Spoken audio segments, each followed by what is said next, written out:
Spaced Out by Joe Fiala. The green Martians were zooming from Jingle Bop Galaxy to the Milky Way, but the yellow alien could not go with them, for yellow aliens did not know how to fly, let alone how to man a cockpit of a spaceship. The green Martians felt bad for the yellow aliens and decided that they should help them.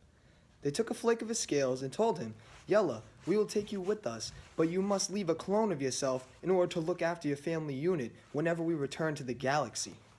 Yellow Alien was so excited. He had never had such an opportunity to venture out of the Jingle Bop Galaxy, for he couldn't fly. He was never taught to. There was one catch, though. The green Martians told him, in order to come with them, he must stay present with them. If he lets their mind drift back to home, drift back to his family unit, then he will, as they called it, break the barrier of the dual conscience of the clone. And you know how that goes. Another green Martian chimed in, "Basically, if you worry about home, you will be sent back home, so enjoy the time that you have here." The yellow alien felt like this would be a pretty easy task and that he could manage such, seeing how he had never had before ever left the Jingle Bop Galaxy. He would never have to even go back home as long as he didn't think about home, which he felt like he could do. The task was easier said than done, though, like most things in our universe. Yellow Martian said farewell and peace out to his family unit. They embraced, they gave him one last giant hug, and then he went on a giant silver, shiny saucer. Yellow beamed with pride, as all the other yellow aliens in his unit, and his clone as well, were attentive and finally looked at him, wishing they were him. They were jealous of him. He had finally got the attention that he craved. He boarded the massive spaceship, astonished at all the views and the huge seats and the huge steering wheel and the massive screen and all the buttons. Astounded, the other yellows were asking many questions. "Yellow's leaving for the galaxy. He's leaving us." They had never seen a yellow fly before. They asked when they would see him ever again, of which Yellow Alien sarcastically replied, "Real soon." He felt a lot better with a clone of himself protecting his family unit in Jingle Bop. He didn't have to worry about anything at home, he felt. He was so proud. He was so confident. This is finally what he wanted.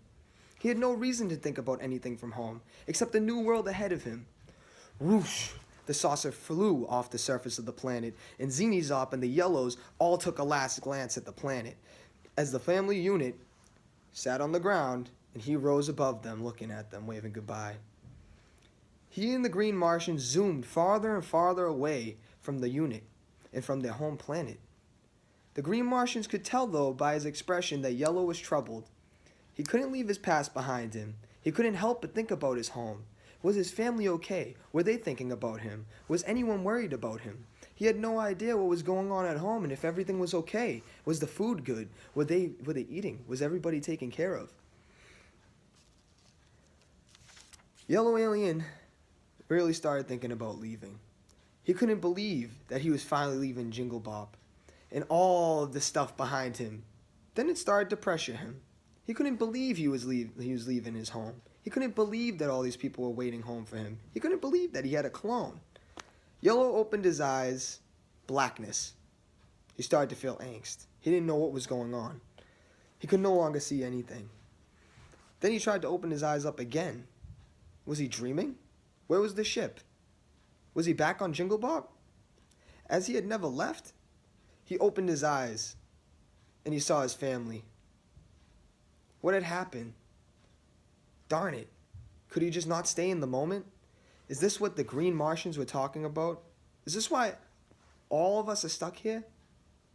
He finally realized that this is why all the yellow aliens are stuck on Zinizop in the galaxy of Jingle Bop, and all the green Martians are able to move on and explore the galaxy and have fulfilling lifestyles. The green Martians are the only ones that can set their eyes on the human beings. They can see all these different creatures, see the other galaxies. But like us, some of us overthink, while others just do it. Thank you.